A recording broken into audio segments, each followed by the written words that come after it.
Hey guys, this is Rich with Wolverine Airsoft, and today on What the Tech, we're going to look at how to install the WRAITH CO2 in your MTW. So let's jump right in. What the tech?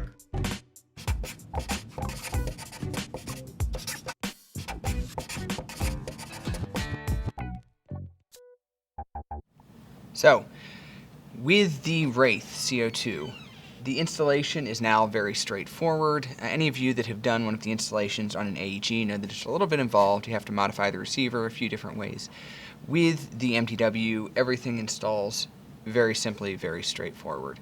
So, we'll go ahead and get started here. We're going to start by removing the stock buffer tube.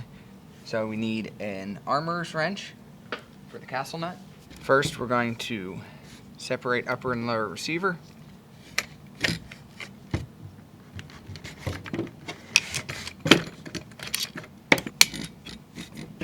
Now we're going to take our armorer's wrench and remove the castle nut. We just have this one on here loosely to make it easier, but yours should be tightened down. Alright, now we're just going to unthread the buffer tube. Once we turn it once, you want to go ahead and remove your detent and detent spring so that you don't lose those. And then we're just going to unthread the buffer tube. Set that aside. Next, we're going to remove the cylinder from the receiver. In this case, we have a Reaper in this gun. This is one of our shop guns.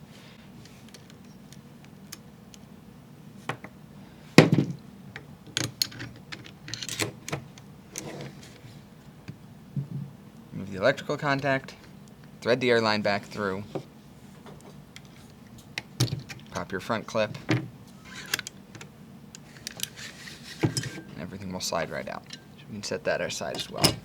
Okay, so first step is going to be to remove the stock airline, for which you will need a 1/4 inch wrench. And set that aside. Now, your WRAITH will have come with a few pieces here.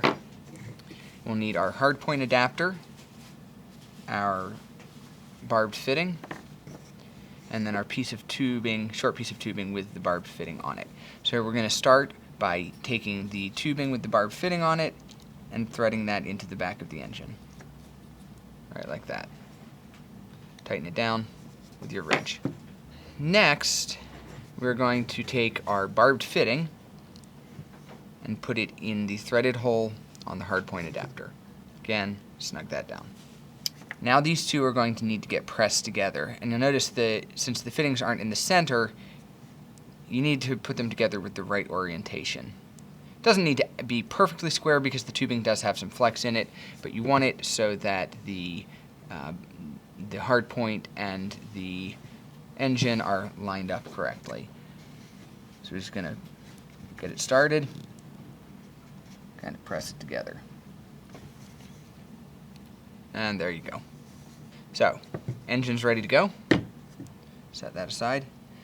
Now, we're going to need a couple things from our stock buffer tube. We'll need this, whatever sling plate we're using. We have a Magpul sling plate on here, but you can use the stock one if that's what you have on there. And we will need our castle nut. Okay? So those are the things that we will need from the stock buffer tube. So the other things that we're going to need are our WRAITH assembly here, buffer tube and the WRAITH components themselves inside. And then you'll have your hard stop. We'll talk about this later on.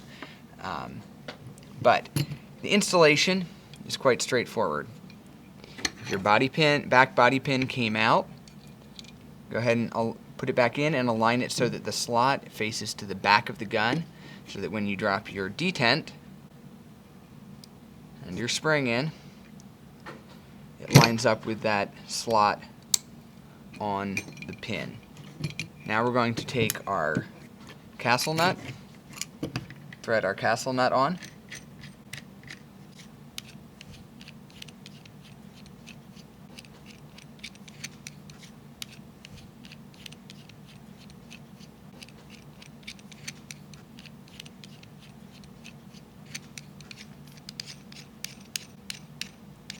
thread it a good ways on there. Take our sling plate, slide it on, and we're going to thread it together. The only thing you're going to have to watch is that you keep the sling plate sort of held up and out of the way so it doesn't run into the spring that's sticking out the back there. We're going to thread this in until we are flush or just short of flush with the inside surface of the lower receiver here. Now, anytime you are reassembling a sling plate, whether you're on WRAITH or whether it's a standard buffer tube, you need to make sure that your spring is getting pushed straight in here. The spring right here, that it doesn't get bent over. So we're just going to kind of work the sling plate in there until the sling plate sits all the way flush and that spring is held down in the body of the gun. What you don't want to do, because you'll end up damaging the spring, is you don't want to just thread this straight down without paying any attention. You can thread it down like we're doing here, but you need to watch that spring and make sure it doesn't poke out to the side at any point, that it goes all the way nicely inside the lower receiver. Alright, there we go. Now we're going to use our armorer's wrench again and tighten that down. That is really it as far as the installation itself. You will notice that if you're going to put the WRAITH CO2 on, you need to move the wiring for the battery to a different location. Now, we're not going to show how to replace a grip in this video. That will be a separate video, but what we recommend is putting on a grip with a base plate, like we have here is our Magpul grip, which has a snap-on plate. That way the battery will stay securely up inside there, and then you can just run the wiring through the hole in the grip where our airline would normally go with a stock setup. So then your battery is going to be in your grip, and your air supply is in the buffer tube. We can go ahead and reassemble our upper. Reassembly of the upper is very similar to normal, but it is a little bit more cumbersome just because of the fitting back here. So what we're going to do is we're going to slide it in. We're going to get our wiring through on the left side of the airline here. And then we're just going to have to kind of push this out of the way a little bit so that we can get our wiring plugged in here. Again, the airline is very tough there, so you don't really have to worry about damaging it too much. But just push it out of the way until you can get your electronics plugged in. And there we go. See, not too bad. Slide it all the way in. Snap our clip in place, and then we can snap the contact yoke back in place. Alright, final step is just going to be assembling upper and lower receiver together. These should come from the factory with a little bit of lubricant put on the hard point, but if it seems dry, I would advise adding a little bit more. Or if you've just disassembled it a number of times and the lubricant has kind of gotten rubbed off, just add a small amount of lubricant to the hard point so that it slides into the O-ring easily without any binding. When we are assembling this, what we're going to do at a slight angle, you don't want a sharp angle, but a slight angle, just gently set the two together, right like that. And it should slide back in and you'll be able to engage your body pins.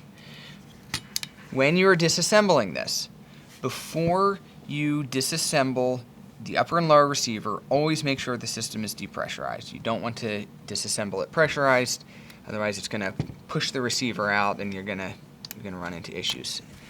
Again, when we're disassembling, we're going to pop the back body pin first, is what we always do, just in case it's causing any pressure on the front body pin. Tip it up just slightly. We don't want to just rip it up at this point. Just tip it up just slightly, slide it forward gently, and out. Okay? Right like that. At this point, tuning the WRAITH, setting the engagement, is all normal. We're not going to cover that in this video. We have other videos that cover that we will link to in the description below. The only other thing we're going to cover here is your hard stock. On the original Wraith for AEG, we had a small screw that you could set in different positions as a hard stop to set the maximum extension of the stock. This is so that when you're collapsing and extending the stock quickly, you don't have to readjust the position. You can just set it where the hard stop where you want and just pull it all the way out. Okay. What we've upgraded to here is a drop-in hard stop. So this can be moved to any position to set, and the stock is only going to be able to travel back so far. So I like it here personally. So you're just going to set it there, and then once you install the stock, it will be retained and won't be able to go anywhere. And you can see that's our maximum extension then on the stock. It won't go any further.